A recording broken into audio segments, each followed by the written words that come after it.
Hi, everybody.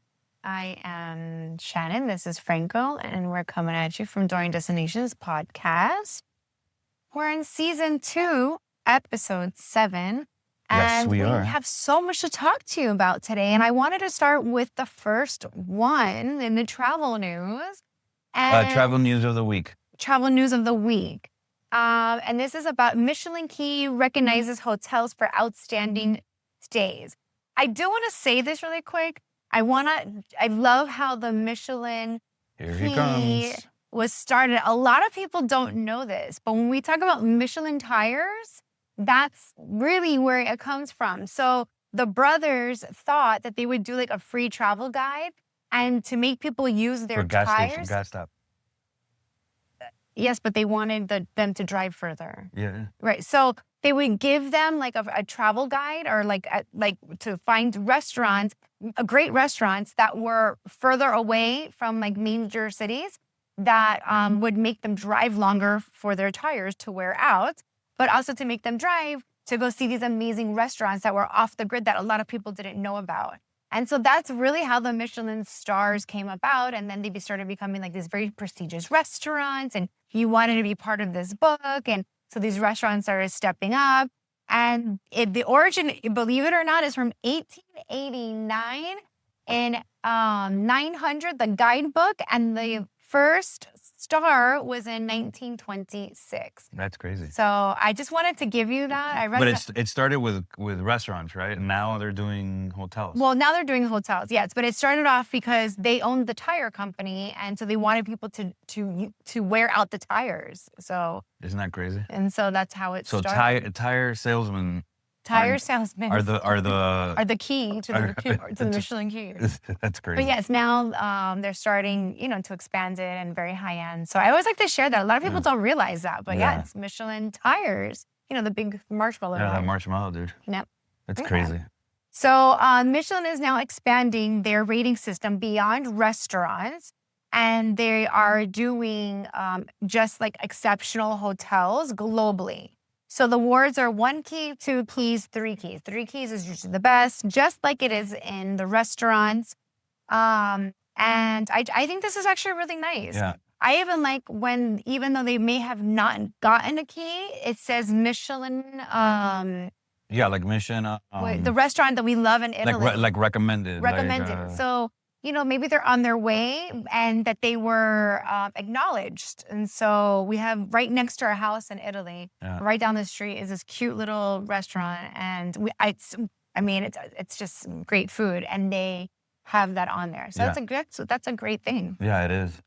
Just so you know, on this story, Michelin evaluated over 5,000 hotels across 120 countries. And only about 1% to 2% received the highest distinction, which is 3 keys. So they're being very very thorough in that. So basically, they evaluate based on architecture, service quality, design, uniqueness, and guest experience. Yeah. So that's pretty cool. Really, really, really cool. Yeah. All right. Love that. So story B: new visa rules impacting luxury travels in European Union this summer. So if you have not watched the news, travel to Europe has been absolutely insane. And then especially here in the States with the TSA boycotting, not getting paid, it's been a complete nightmare. So they did, they're implementing that, it's the European Travel Information and Authorization System. It takes 2 seconds. Like you really just have to go. You pay, it's about $8. We've already done it for the UK. Brazil has already had it too. So this isn't anything new. It's just now Europe is starting too. And it's almost just like I'm registering that I'm entering the countries, and you put in your passport information, and it's you have it for 3 years. So you can go in and out of the European countries. So, and you need to have it. You have to have a passport in order to get it. And obviously Europe has 30 countries, so you're solid for that. UK has their own.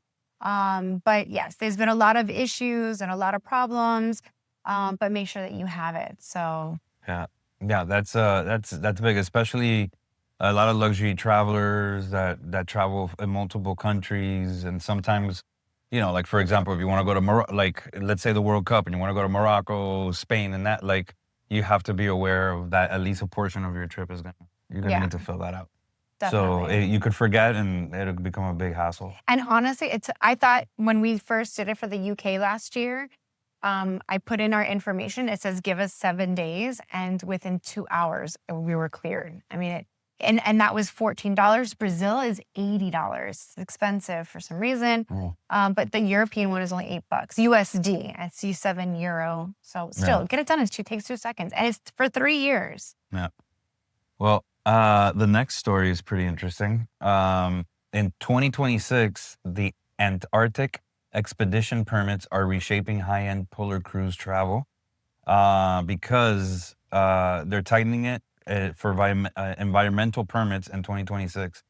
Reason why is because visitors surpassed 120,000 last 23 to 24 season.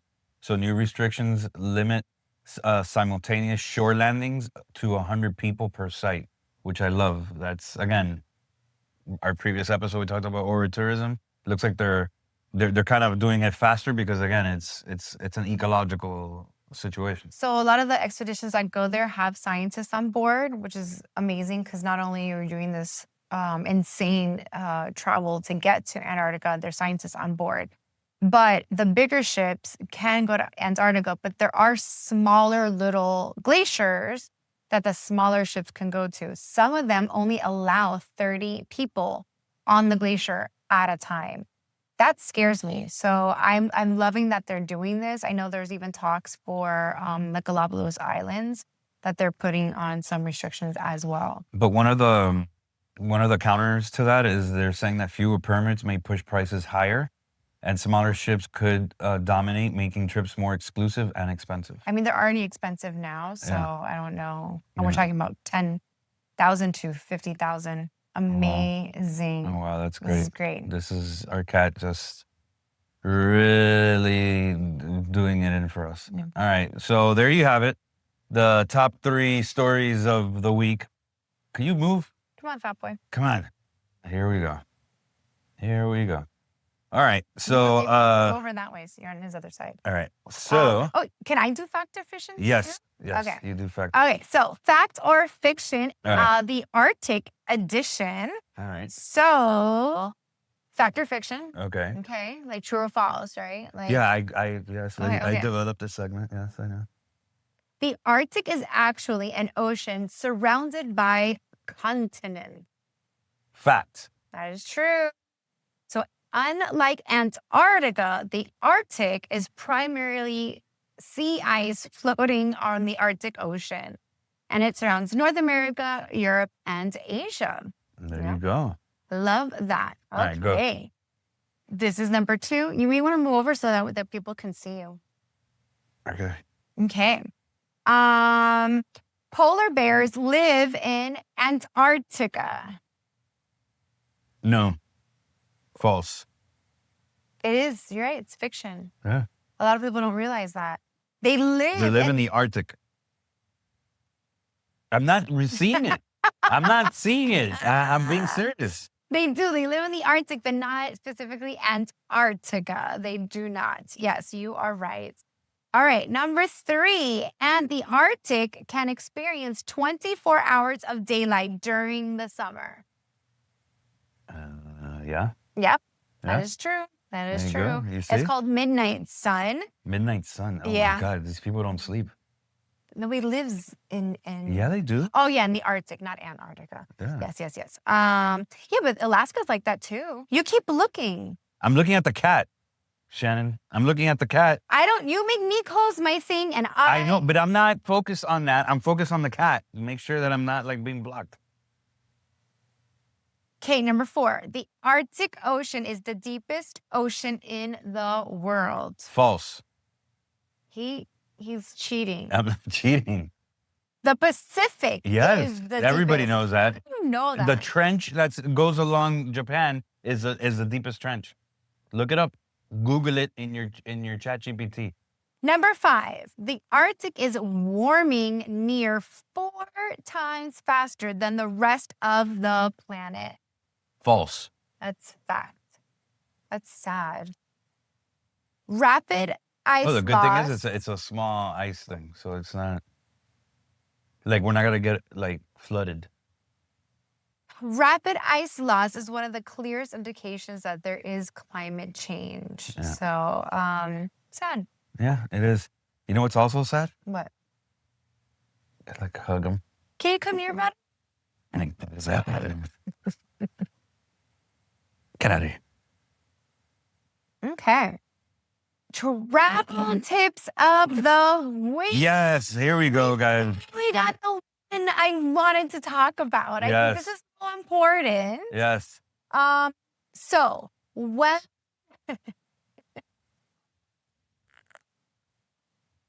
why don't you just read them? Okay, just you start the travel tips.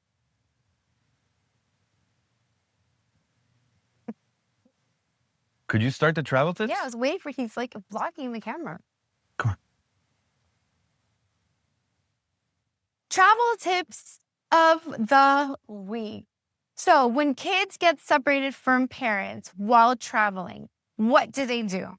So you can do something where it's like freeze game. So a lot of time kids do panic, right? They panic. I remember being a little girl and losing my mom, and your heart drops, and so it's like play freeze. So teach the kids to stop immediately and stay in one spot. Moving makes it harder for parents or staff to locate them. So I think this is great. Practice this before traveling. You know what's a good thing too is you probably put like an air tag Yeah, you could put in their sneaker in or their something sneaker like or that. something like that. Yeah. So you want to do tip number 2? Yeah. Teach kids to use your full name. Yeah. Like Franco, Amazing Interian, Shannon, Maureen, Somerville, Interian, like the whole thing. Saying mom or dad doesn't help. Strangers identify parents, so kids should hear your full name loud, and it makes it easier for adults nearby. How many times I've been like in the bathroom and your mom, and I'm like, yes, and it's not my child. So all moms have the same name and all dads have the same name. So I think that's good. Well, this next one you say to our girls all the time. This one I have been saying since they were little. I was a school teacher for 20 years. There's that T-shirt. Identify safe adults. So a lot of times I would tell the kids, because we used to go to the zoo a lot, and we used to go we're close to Disney. And so I would tell the kids, if we get separated, everyone's like, oh, find a policeman. But let's really think about it. How often do you see police, right? But they're not everywhere. So I always tell my girls when they were little, look for a mom, especially with kids, because a mom is going to know what to do, right? Mom instincts come in, you grab the kid, we're going to find your parents, don't worry. They're going to take care of my child. So I used to tell my girls, yes, it's great if you find a police often, but you're going to find more moms walking through the streets than a police officer. So I always say that. I think it's important. Also go to the front desk, a worker, if you're at a park, you always have the people in the kiosk. I think it's important that it's not just the police. So I agree with that. Yeah, I agree with that. I think bakers are good, right? Like, because usually bakers are like, I'm not sure what's happening right now. Like a baker, like a guy who does pan, like bread. Oh, so if your child gets lost, go to a bake shop. And they're inside Disney, let that person know that they need to find somebody who makes bread. There's bakers. There's like bakers in Disney. I have no idea what on earth you're talking about. Okay, whatever. Because if you're in the zoo, you need to find that little guy that has a croqueta stand. Tip number 4. Use visible safety measures, right? So dress kids bright colors and matching shirts. So like neon green is great. Okay. Write contact info on ID braces or duct tape their mouth with labels. No. Look, this is what I said. Hey, use air tags and GPS trackers. Not duct tape their mouth. That's what it says there. No, it doesn't. So I can't.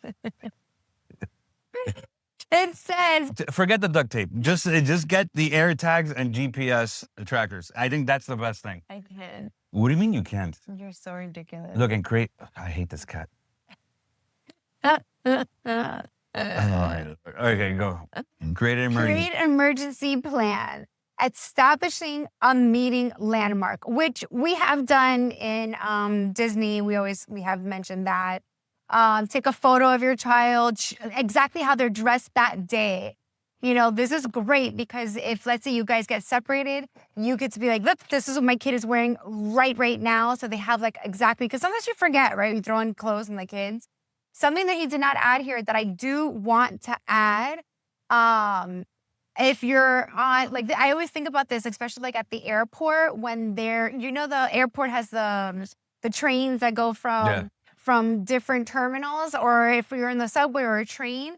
I had heard this, and this is what sparked my interest to do a segment on this, is if your train, they're so excited, they're traveling and they want to get onto the train as fast as you can, and the doors close and they're on the train and you're not, or vice versa. You get on the train and you're like, where's my kid? And they're still, dilly-dallying or lollygagging behind.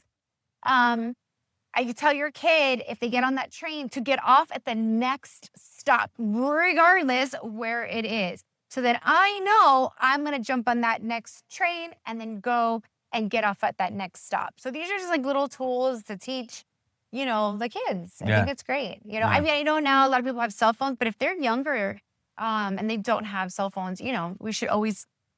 Yeah. And if you guys have any tips to help families, please send them, write them, DM us, smoke screen, whatever you can, just let us know.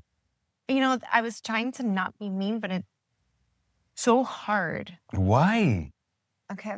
Segment 4. Are you serious? Best of the top 5 luxury 2026 travel experiences. Yeah. Lonely Planet's best travel in 2026. This is we don't have 25. No, we don't have 25. Oh my gosh. We have 5. We picked 5 from Lonely Planet's best travel in 2026. There are 25 bucket list experiences around the world. We selected 5 elevated experiences, like more luxury type, which combines exclusivity, cultural immersion, and once in a lifetime destination. So I'm gonna throw it to you. So this is amazing because I've had 3, not 1, not 2, but 3 people in the last 6 months go to Japan. And when they went to Kyoto, I made sure they all stayed in a Ryokan little traditional Japanese house. You have to take off your shoes, the little cute beds. And so I think it's important, that you're experiencing that. That's why you're going to Japan, right? So you want to be able to have that. In Kyoto, they're everywhere. They're specifically. So Ryokan, for those who don't know, it's one of those traditional like inns that they have. Again, with no, you didn't. Yeah, I did. You didn't go into detail. You didn't go into detail with the little paper door, take off your shoes, sleep on the floor. No, in a little futon. In a futon? They have like little tiny futon beds. Oh, okay. Yeah, a lot of them have hot springs inside them, beautiful gardens inside them. So it's almost like they bring the outdoors inside. It's beautiful. Beautiful, beautiful, beautiful. Go to number 2. Okay, number 2, track desert elephants in Namibia. That's pretty awesome. It's one of the only places on Earth where desert-adapted elephants roam harsh landscapes in Namib Desert. Guided safaris allow travelers to track elephants with conservation scientists and expert trackers. The elephants have evolved unique behaviors to survive with limited water resources. So they're not going to cry for you to put water in their bowl like at 3 o'clock in the morning, like our dogs. And expeditions often take place in private conservation areas with luxury safari lodges, which is freaking amazing.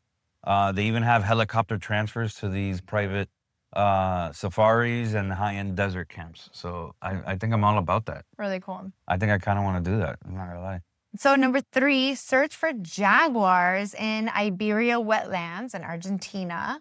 So South America's largest protected ecosystem is Iberia wetlands.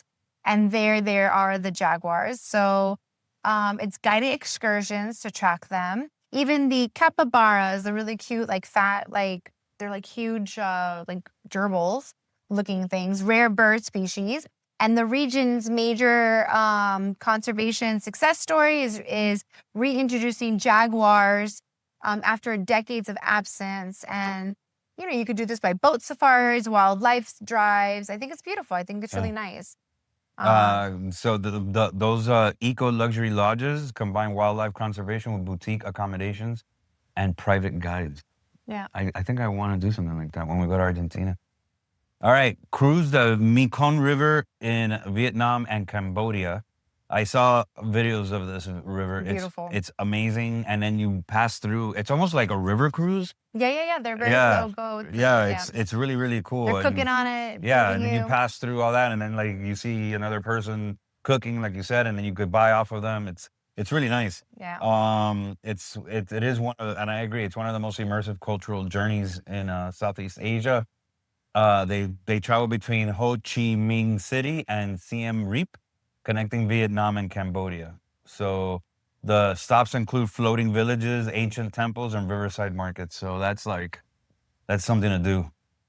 And our last one is number 5. I've been on this kick recently, all about whales, but these whales are in the Azores in Portugal.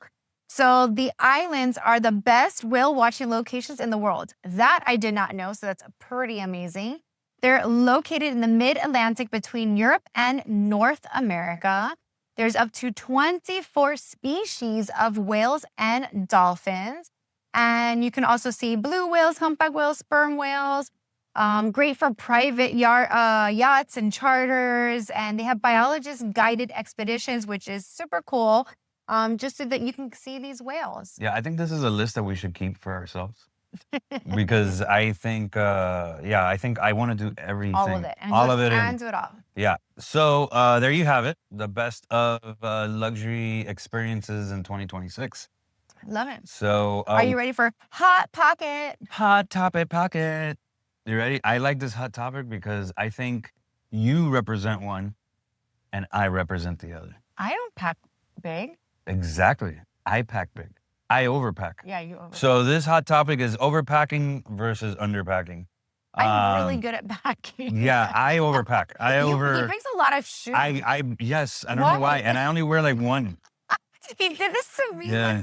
We went to Morocco this Christmas. And I only brought a big suitcase because it was winter. And usually I always pack carry-on. And I wanted to kill him because he had overpacked so much that he started moving into my suitcase. Yeah. I was like, you didn't even use these shoes. Yeah. I brought I brought like jackets and like trench coats. And he's like, I just put it in yours. I'm like, Yeah. I put my stuff in mine. Because here's the thing, like my biggest fear when I travel somewhere is that, I don't know, like I'm walking down the sidewalk and then the car passes by and the mud hits me. And I'm like, oh my God. Hotel can do that. I like what if I get wet or you push me in the pool and then my underwear get wet?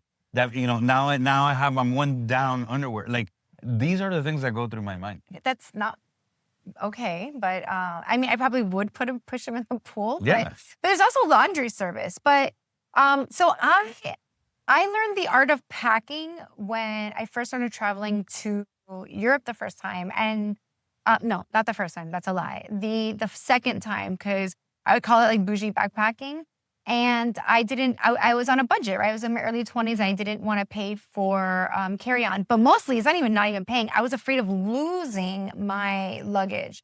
So what I did was I just really tried to, compartmentalize everything. I brought one wedge, one like flip-flops for the beach or whatever. And I think I had brought a pair of sneakers. And the first time I did bring like a pair of stilettos, but the second time I never wore them the first time. But the second time around, I would just bring like really pretty like wedges. I learned that in Europe. But I'm really good about like I can do a week with 2 jeans, like a lot of different tops. I'm good with that. I am. And I don't want to be carrying a lot of stuff. I know, but look, there's a good case for overpacking, right? What is so your and reason? you could tell me the case for underpacking, right? But like it reduces it mitigates risk, right? So you forget your phone, your toiletries, whatever. Replacing forgotten items averages about $53 per trip or $100 per trip. Added on because you forget stuff. So overpacking means that you're You're gonna pack the stuff that you need and maybe a little bit more because you want to make sure that you mitigate any last things. It reduces anxiety, which I have, and honestly, Why don't you move that way so they can see you? and it also prepares you for social or weather changes. So if you, I don't know, you get like, I don't know, you find a friend and you want to go to like this nice fancy restaurant. If you overpack, you have enough stuff that you're prepared to adapt. Yeah, I'm one of those that like if I do a carry-on and like right when I land, just go. I don't want to wait for luggage and stuff. Obviously, when we've had the kids and we travel, we'll check in because it is a little bit easier because when they're not schlepping things around. But it's a lot. I'm not an underpacker. I do have No, you're an efficient packer. I have to say I'm an efficient packer. And I already have all of my toiletries and everything always. Like I have another set. So I never take it out of my suitcase. It's like, it's always there. So then when the only thing I do, I just put a new toothbrush in there. I'm so good. I always have like my own another face wash, mask, this, that, like everything double, and I do. Give me a wedge. Now I don't even carry sneakers hardly ever. Well, they're saying here that studies have shown that heavy luggage can reduce walking speed by 22 or 33% in crowded travel hubs. That's crazy. Yeah, I have to say, I'm just not about it. And then you avoid lost luggage if you just do check-ins, right? So the airlines mishandled over 260,000 bags in a single month in 2024. So what we do is we really try to eliminate the checking in, but coming home, we all check our luggage in because at that point, if they lose our luggage or if it, eventually it will show up, we don't have to worry about it missing while we're on vacation. Yeah. That we tried to do. But yes, we did do one big luggage this trip to Morocco. And I ended up leaving, my daughter left clothes behind purposely. And I left a couple of things behind too. But you know what? I leave clothes behind. But there's a good thing here that they give an examples of when you should overpack and when you should underpack. So for example, they put here, if you go on a luxury cruise, you should overpack, right? Because that means that you have all your, you feel comfortable, you have all the possible dresses you could have, and you're set for any itinerary in that luxury cruise. But if you're gonna go backpacking through Europe, you underpack because you need mobility and you need to, you want to make sure that you're not reducing your travel speed by 33%. No, and when I did do all those travels to Europe in my 20s, we did do laundry. Like we didn't do it at the hotel. We actually would find a laundromat and we would just get a couple of bottles of wine and we would just sit there. And we didn't have social media. There was no apps, no this. And we would just do like a laundry afternoon. Like it wasn't a big deal. It didn't hurt us to just sit there and do laundry. Yeah. So, yeah. I mean, we're planning, I was even, now that talking, we are planning on doing something with the boat and traveling to another country soon. And we're going to have to just do laundry. When? Like when we go to Croatia and to Greece, like while you were talking, I was thinking, we're gonna have to do laundry. Like we have to. See, but no, like right there, I would overpack, and plus it's that but that trip, for example, I would pack just right because, again, it's gonna be mainly like beach. Yeah, I mean, water, smaller stuff. It's smaller stuff, so I'm not too worried about that. Like, know where I'm worried about? Like Alaska. Right. Well, yes. Because there it's like we're gonna be on a cruise, so that means that we're gonna have dressed up nights. We're gonna have winter clothes. So there it's a lot. It's a lot of packing. Yeah. You know what I mean? Yeah. So that was a good hot topic, I think. Yeah. But we are a good balance, I think. You and me. Yeah. He always, I'm there packed. Let's put it this: I have 2 toiletry bags. Every time we travel, can this fit in your suitcase? Can this fit? And I'm like, it can. It totally can because I leave space. And I'm like, yes, it can fit in mine. It can fit in mine. Before we even leave the house. Whatever. I mean, we're family, right? You should be able to do it. Yeah, but then I don't have space to buy things. But aren't we saving money, Shannon? I'm not a big shopper. Aren't we trying to just live like we were living in the Grove? No, no. Like I don't. I'm not a shopper. Like I don't buy knickknacks or souvenirs for any family members or anything like that. I don't do like that.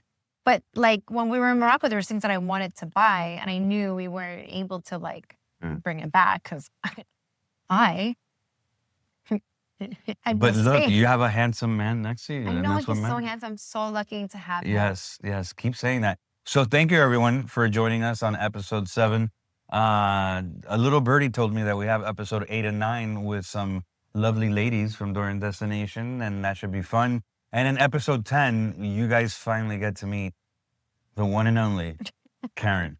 It should be a great few episodes coming up. Thank you so much. Subscribe, like, comment. Let us know about your parent tips, traveling. I would love to hear more parent tips. Yes, and overpacking and underpacking. How do you guys do it? Let us know. We really, really want to hear from you. And we hope you enjoyed our special guest today, Vetter, our cat. You saw everything of him, his butt, his back, his belly. his belly. So thank you. Thanks. Bye. Ciao.